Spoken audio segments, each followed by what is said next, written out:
নমস্কার, তোমাদেরকে আবারও স্বাগত জানাই ফ্রি লার্নিং অ্যান্ড কোচিং চ্যানেলে। আজ তোমাদের জন্য নিয়ে চলে এসেছি আবারও একটা নতুন ভিডিও।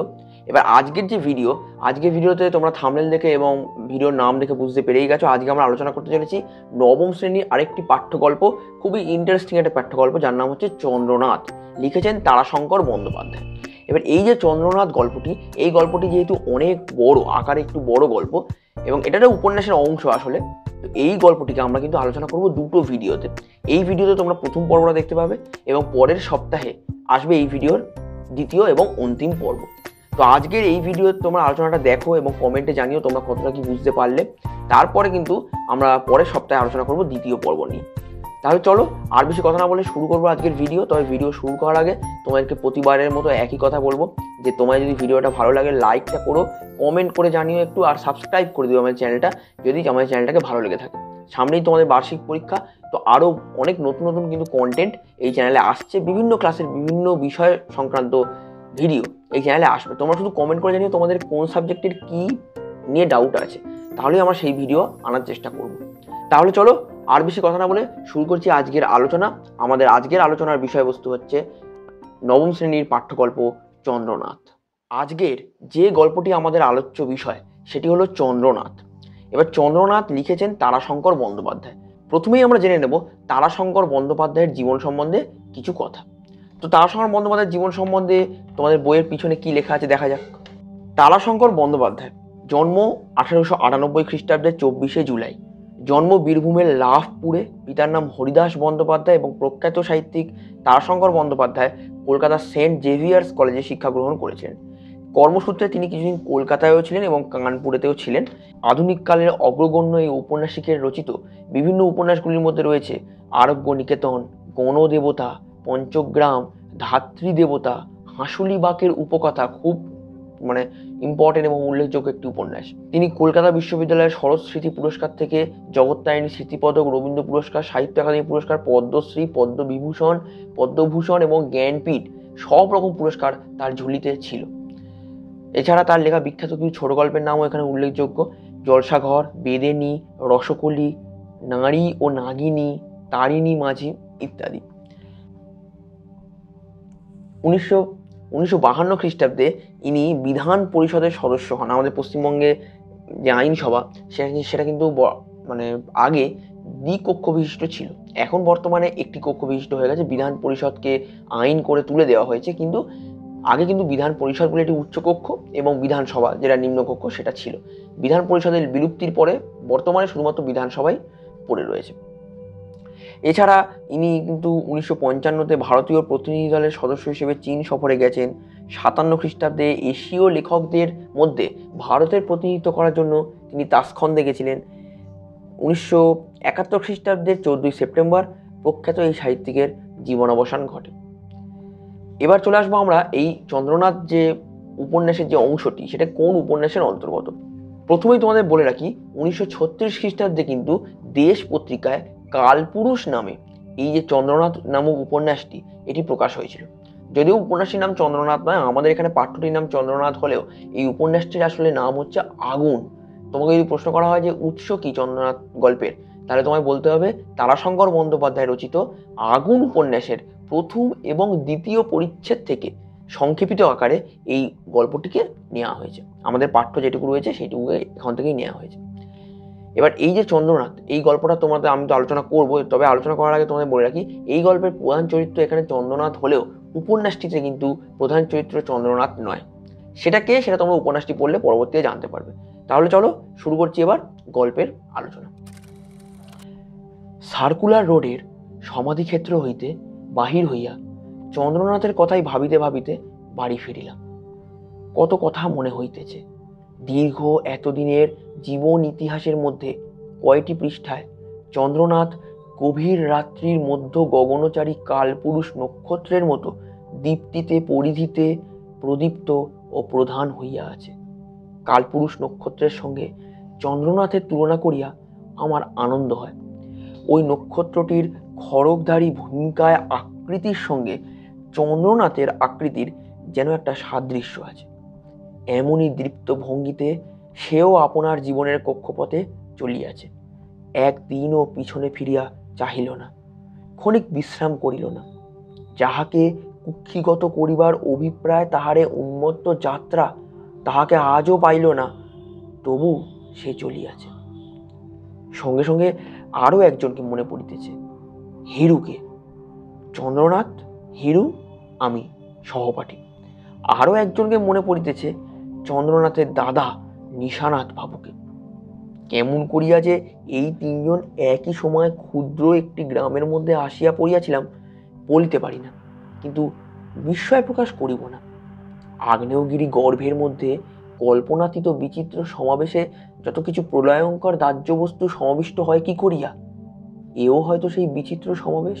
তো দেখো, এইটুকু যে আমরা পড়লাম, এইটুকুর মধ্যে কি বোঝা যাচ্ছে? এখানে যে গল্পের কথক, কথকের নাম এখনো অবধি আমরা জানতে পারিনি, আস্তে আস্তে ধীরে ধীরে আমরা জানতে পারবো।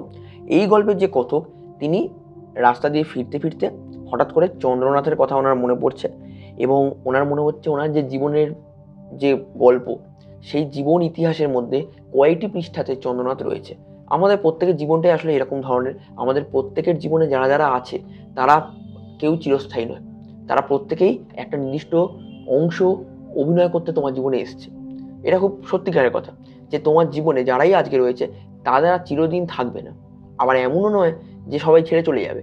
হয়তো কেউ বেশি দিন থাকবে, কেউ কম দিন থাকবে, শেষ অবধি থাকবে খুবই গুটি কয়েক লোক।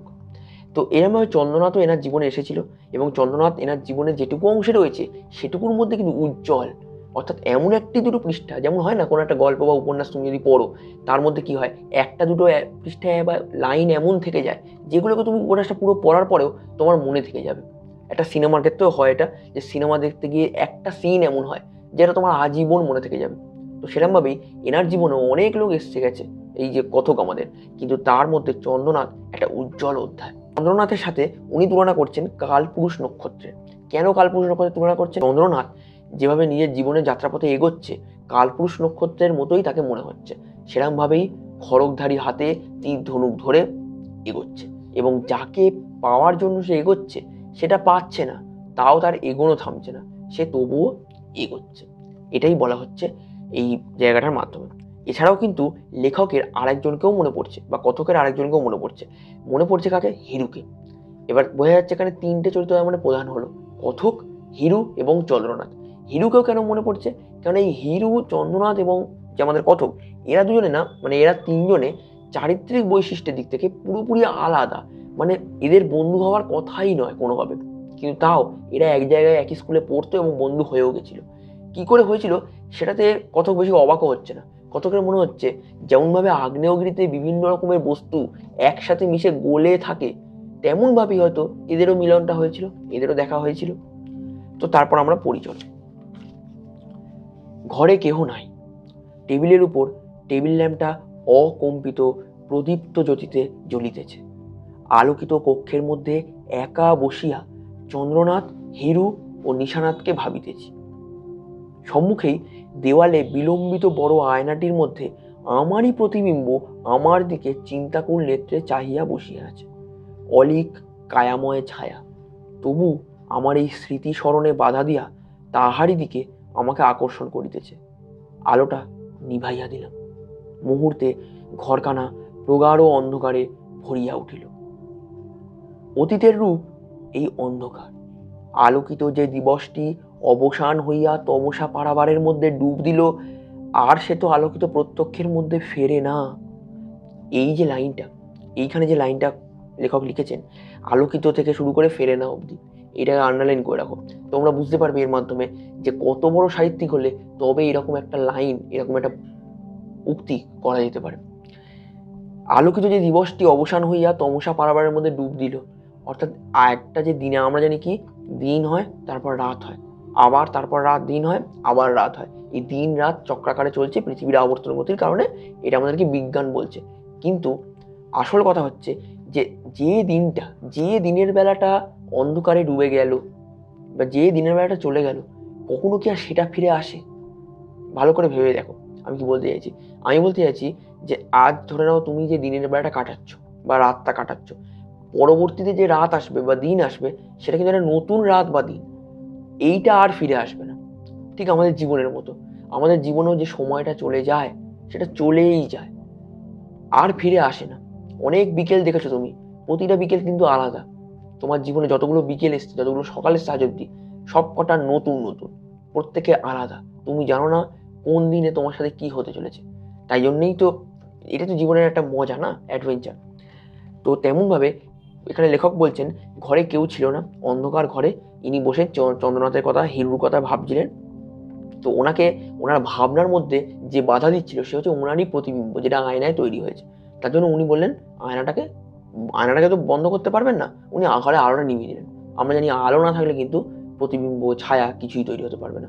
তো অতীতের রূপেই অন্ধকার, অন্ধকারেই উনি অতীতকে খুঁজছেন। উনি আজকে চন্দ্রনাথের কথা, উনি হিরুর কথা, ওনার ছোটবেলার কথা উনি মনে করছেন। তাই অন্ধকারের মধ্যে তাহাকে খুঁজতেছি, সে দেখা দিল। অন্ধকারের মধ্যে সুস্পষ্ট রূপ পরিগ্রহ করিয়া সম্মুখে দাঁড়াইল কিশোর চন্দ্রনাথ। দীর্ঘাকৃতি, সবল সুস্থ দেহ, নির্ভীক দৃষ্টি কিশোর। অসাধারণ তাহার মুখাকৃতি। প্রথমেই চোখে পড়ে চন্দ্রনাথের অদ্ভুত মোটা নাক। সামান্য মাত্র চাঞ্চল্যেই নাসিকা প্রান্ত স্ফীত হইয়া ওঠে। বড় বড় চোখ, চওড়া কপাল, আর সেই কপালে ঠিক মধ্যস্থলে শিরায় রচিত এক ত্রিশূল চিহ্ন। এই কিশোর বয়সেও চন্দ্রনাথের ললাটে শিরার চিহ্ন দেখা যায়। সামান্য উত্তেজনায় রক্তের চাপ ঈষৎ প্রবল হইলেই নাকের ঠিক উপরেই মধ্য ললাটের ওই ত্রিশূল চিহ্ন মোটা হইয়া ফুলিয়া ওঠে। সঙ্গে সঙ্গে হেডমাস্টার মহাশয়কেও মনে পড়িতেছে। শীর্ণ দীর্ঘকায় শান্ত প্রকৃতির মানুষটি, ওই যে বোর্ডিং এর ফটকের সম্মুখেই চেয়ার বেঞ্চের আসন পাতিয়া বসিয়া আছেন। হুঁকাটি হাতে ধরাইয়াছে। চিন্তাকুল বিমর্ষ নেত্রে আমাকে বললেন, নরু, তুমি একবার জেনে এসো তো চন্দ্রনাথ কি বলে। একটা জিনিস কিন্তু তোমরা ভালো করে লক্ষ্য করো, যে এখানেও আবার বলছি, সাহিত্যিক কত বড় লেভেলের ছিলেন তারাশঙ্কর বন্দ্যোপাধ্যায়, তার এই রচনার এই অংশগুলো পড়লেই বোঝা যাচ্ছে। এখানে কিন্তু গল্পটা, আমাদের এই যে গল্পটা যেটা পড়ছি আমরা, শুরু হয়েছিল কিন্তু বর্তমানে। এবার টাইম আমাদের কিন্তু এখানে মানে পিছনে যাচ্ছি, আমরা টাইম ফ্রেমে পিছনে যাচ্ছি, অতীতে যাচ্ছি। এবং তুমি দেখো ট্রানজিশনটা কত সুন্দর হলো। প্রেজেন্ট থেকে যে পাস্টে যাওয়া হলো, বর্তমান থেকে যে অতীতে যাওয়া হলো, কত সুন্দর মসৃণভাবে হলো। মানে তুমি জাস্ট বুঝতে পারলে কি হঠাৎ করে যে এটা অতীতে এসে অতীতের একটা ডায়লগ বললো হেডমাস্টার মশাই, তোমার মনে হবে এক্ষুনি হচ্ছে। কিন্তু আমরা কিন্তু জানি সে লেখক এই পুরোটাই ভাবছে, অতীতের কথা ভাবছে, এবং সেই ভাবাটাকে কি সুন্দরভাবে লেখার মাধ্যমে পরিবেশন করছে সেইটা শুধু একবার লক্ষ্য করো। তো বলছে কি, চন্দ্রনাথের এখানে বর্ণনা দিল। এখানে কিন্তু কয়েকটা বর্ণনা তোমাদেরকে ভালো করে মনে রাখতে হবে। এক নম্বর হচ্ছে চন্দ্রনাথের দেহের বর্ণনা এবং হেডমাস্টার মহাশয়ের বর্ণনা, দুজনের বর্ণনাই এখানে দেওয়া হয়েছে। হেডমাস্টার মহাশয় কিরকম ধরনের, শীর্ণ দীর্ঘকায় শান্ত প্রকৃতির মানুষ, এবং চন্দ্রনাথ কিরকম ধরনের, চন্দ্রনাথের অনেক কটা বৈশিষ্ট্য রয়েছে, তার মধ্যে একটা খুব ইম্পর্টেন্ট যেটা তোমায় লিখতে হবেই, যে কপালের ওপরে, এই নাকের ঠিক ওপরে এই জায়গাটাতে একটা শিরা দিয়ে তৈরি ত্রিশূল চিহ্ন। ভেতর থেকে মানে শিরাগুলো এমনভাবে গেছে, শিরাগুলো ফুলে উঠলে ত্রিশূল অঙ্কিত হয়ে যায় মাথার উপরে, কপালের মাঝখানে। তো এটাই চন্দ্রনাথের বৈশিষ্ট্য, চন্দ্রনাথের দেহের দৈহিক বা শারীরিক গঠনের বর্ণনা একটা। তো হেডমাস্টার মশাই বলছেন কি, যে নরু, এখান থেকে আমরা বুঝতে পারছি নরু কাকে বলছেন, কতক কি বলছেন। তার মানে কতকের নাম হচ্ছে নরু, আসলে নরু নয়, পরে তোমরা জানতে পারবে কতকের নাম হচ্ছে নরেশ, কিন্তু এখানে আপাতত নরুই বলা হচ্ছে। নরু, তুমি একবার জেনে এসো তো চন্দ্রনাথ কি বলে, অর্থাৎ চন্দ্রনাথ কিছু একটা বলবে বা বলেছে বা কিছু একটা করেছে।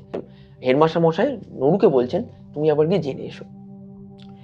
দুর্দান্ত চন্দ্রনাথের আঘাতে সমস্ত স্কুলটা চঞ্চল বিক্ষুব্ধ হইয়া উঠিয়াছে। প্রাইজ ডিস্ট্রিবিউশনের সময় চন্দ্রনাথ প্রাইজ প্রত্যাখ্যান করিয়া পত্র দিয়াছে।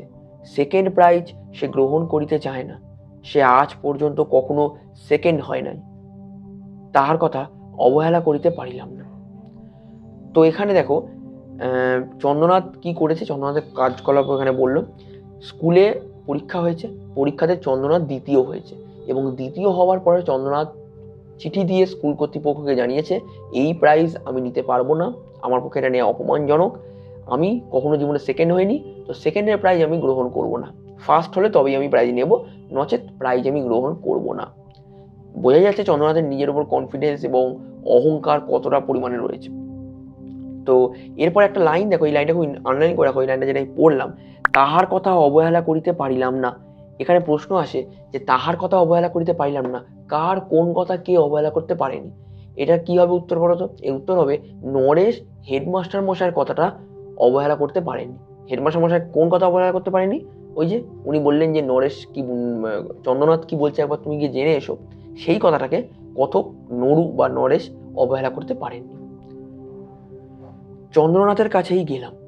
দারিদ্র জীর্ণ স্বল্পালোকিত চন্দ্রনাথের ঘরখানার মধ্যে চন্দ্রনাথ বসিয়া আপন মনে কি লিখিতেছিল। তাহার কাছে গিয়া দাঁড়াইলাম। সে লিখিতেই থাকিল, কোনো অভ্যর্থনা করিল না। সে তাহার স্বভাব নয়। আমি নিজেই বসিয়া প্রশ্ন করিলাম, কি লিখছিস? লিখিতে লিখিতেই চন্দ্রনাথ উত্তর দিল, ইউনিভার্সিটি এক্সামিনের রেজাল্ট তৈরি করছি, কে কত নম্বর পাবে তাই দেখছি। তাহার কথা শুনিয়া আশ্চর্য হইয়া গেলাম।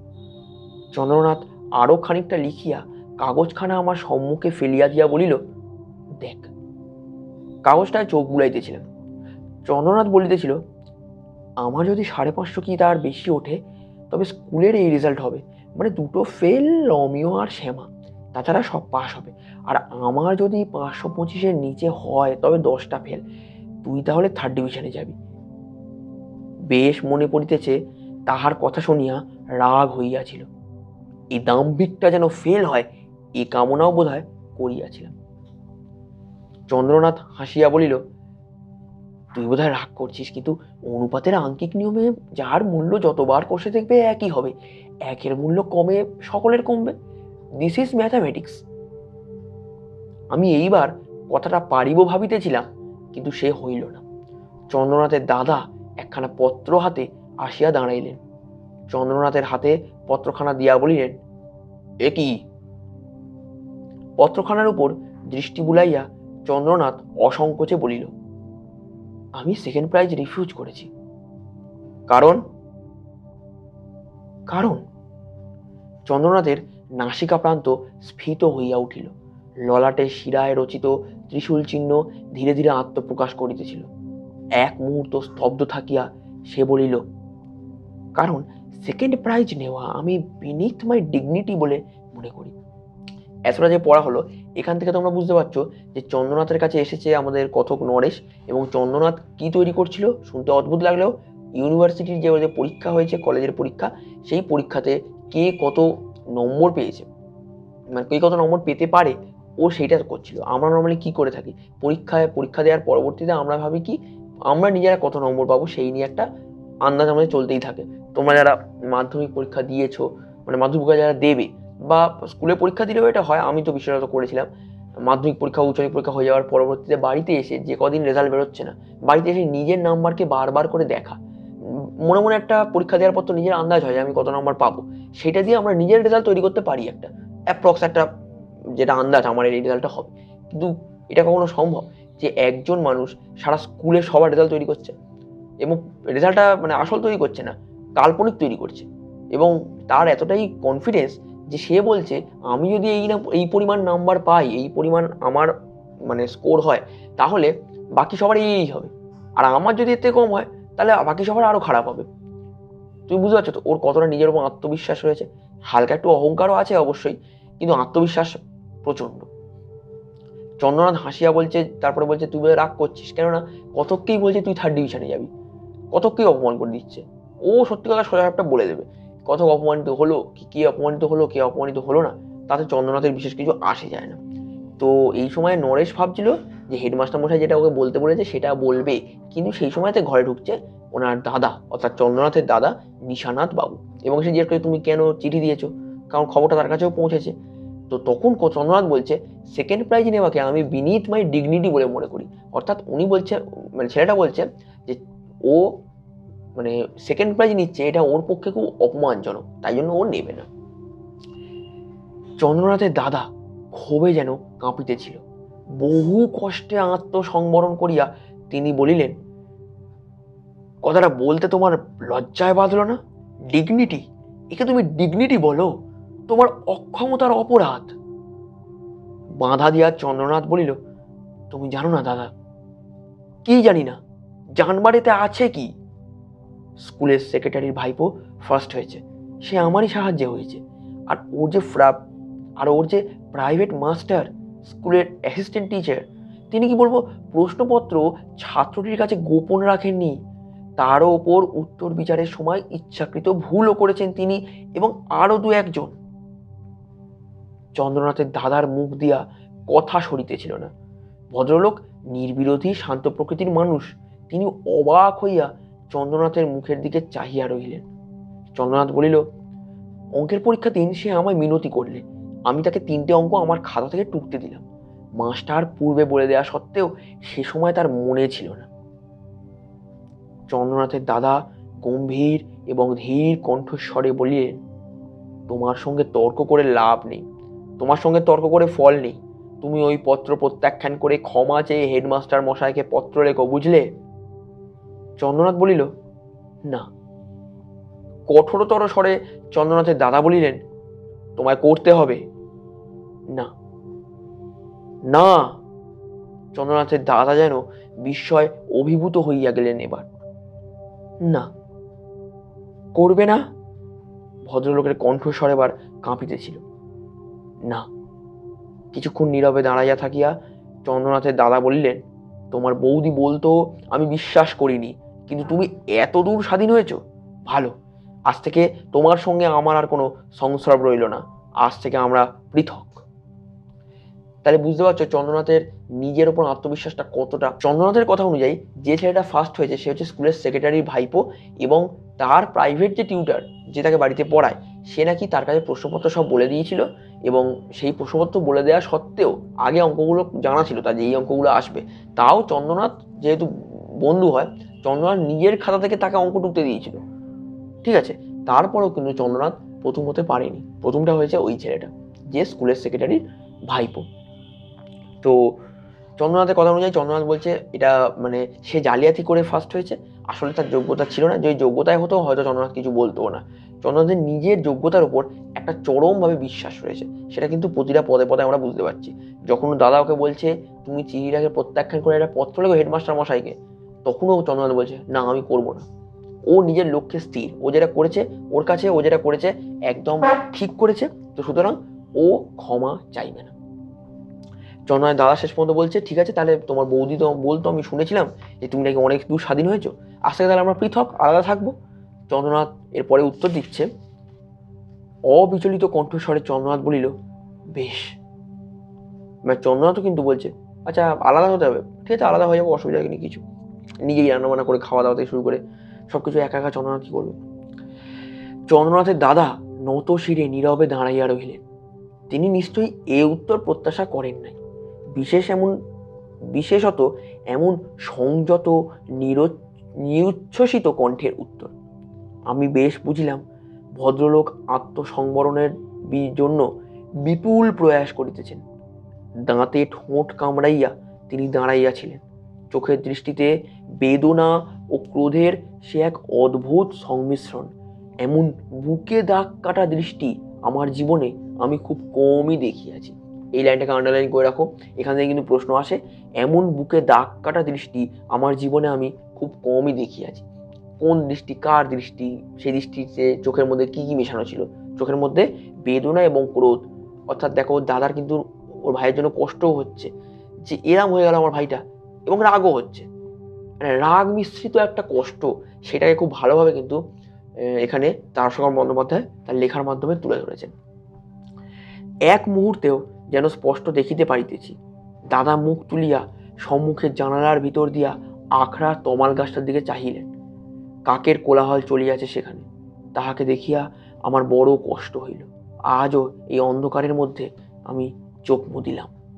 অর্থাৎ বোঝা যাচ্ছে লেখক বা কথক যখন চন্দ্রনাথের দাদার কথা ভাবছে তখন ওনারও এখনো এতদিন পরেও ওনার দুঃখ হচ্ছে, কারণ চন্দ্রনাথের দাদা চন্দ্রনাথকে এরকম একটা কথা বলার জন্য নিজে কষ্টও পেয়েছে, আবার রাগও হচ্ছে। তো এই যে অদ্ভুত একটা অনুভূতির মধ্যে দিয়ে চন্দ্রনাথের দাদা যাচ্ছে, সেটাকে যেন আজকের দিনেও বসে নরেশ বা কথক অনুভব করতে পারছে। তো সেটাই অনুভব করতে পেরে উনি চোখটাকে বন্ধ করছেন। বোর্ডিংয়ে এসে মাস্টার মহাশয়কে সংবাদটা দিতে গিয়া দেখিলাম তিনি তখনও সেই তেমনই একা চিন্তাকুল নেত্রে বসিয়া আছেন। আমাকে দেখিবা মাত্র বললেন, কি হলো নরু, সে কি বললে? তাহাকে অকপটেই সমস্ত বলিলাম। তিনি হুঁকাটি হাতে ধরিয়াই নীরবে বসিয়া রহিলেন। মাস্টার মহাশয় তামাক টানিতে টানিতে বলিলেন, আমি একবার যাব নরেশ। কি বলো তুমি? চন্দ্রনাথের কাছে? না না, মানে পৃথক হবে কেন? না, ছি। আমি বলিলাম, না স্যার, আপনি যাবেন না। যদি কথা না শোনে? শুনবে না? আমার কথা শুনবে না? মাস্টার মশাইয়ের কণ্ঠস্বর উত্তেজিত হইয়া উঠিল। আমি উত্তর দিলাম, না। নীরবে দাঁড়াইয়া রহিলাম। অর্থাৎ এখানে কথক বুঝতে পারছে যে হয়তো চন্দ্রনাথের দাদার সাথে যে আচরণটা চন্দ্রনাথ করেছে সেটা হয়তো হেডমাস্টার মশাইয়ের সাথেও করবে। তো একটা বয়োজ্যেষ্ঠ একটা টিচার বা একটা শিক্ষককে এই মানে পরিস্থিতিতে ফেলতে নরেশ চাইছে না। নরেশ বলছে, আপনি যাবেন না, কোথায় আপনাকে অপমানিত করে দেবে সেটা আমাদের ভালো লাগবে না, আপনি বয়োজ্যেষ্ঠ। হেডমাস্টার মশাই আবার সেটা বিশ্বাস করছে না। উনি ভাবছেন যে শুনবে না, মানে আমার কথা শুনবে না।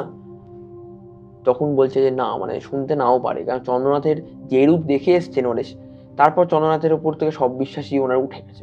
কিছুক্ষণ পরে মাস্টার মহাশয় বলিলেন, আমারই অন্যায় হলো, চন্দ্রনাথের দাদাকে না জানালেই হতো। না, ছি ছি ছি।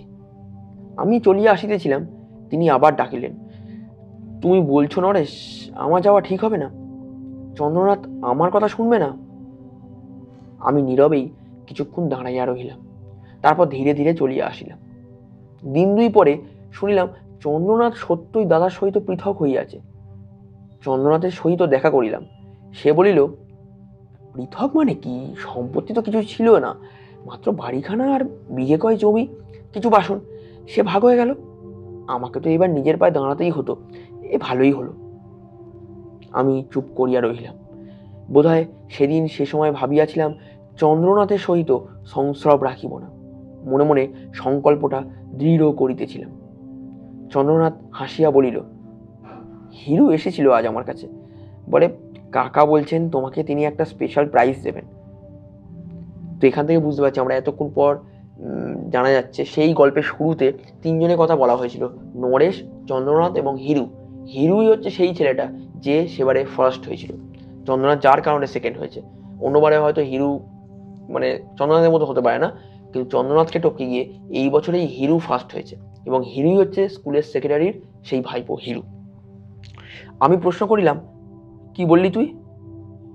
চন্দ্রনাথ বলিল, তার কাকাকে ধন্যবাদ দিয়ে পাঠালাম, আর বলে দিলাম একান্ত দুঃখিত আমি, সে গ্রহণ আমি করতে পারি না। এই প্রস্তাবই আমার পক্ষে অপমানজনক। তার বোঝা যাচ্ছে এই লাইনটাও কিন্তু খুব ইম্পর্টেন্ট, মনে রাখো। এই প্রস্তাবই আমার পক্ষে অপমানজনক। কার পক্ষে কি প্রস্তাব অপমানজনক, কে কি প্রস্তাব দিয়েছিল, অনেক রকমভাবে কিন্তু প্রশ্ন আসতে পারে। পুরো গল্পটা পড়লে তুমি সব প্রশ্নই লিখতে পারবে, তবে এই প্রশ্নগুলো কিন্তু এই লাইন থেকে প্রশ্ন খুব কমনলি আসে, তাই জন্যই তোমাদেরকে বলা। চন্দ্রনাথের মুখের দিকেই চাহিয়াছিলাম। সে আবার বলিল, হেডমাস্টার মশাইও ডেকে পাঠিয়েছিলেন, তাকেও উত্তর দিয়ে দিলাম, গুরুদক্ষিণার জোগাড় নেই, স্কুলের সঙ্গে দেনা পাওনা আমার মিটে আছে, 2-3 মাসের মাইনে বাড়তি দিয়ে এসেছি আমি, সুতরাং যাওয়ার প্রয়োজন নেই আমার। সেই মুহূর্তে উঠিয়া আসিলাম।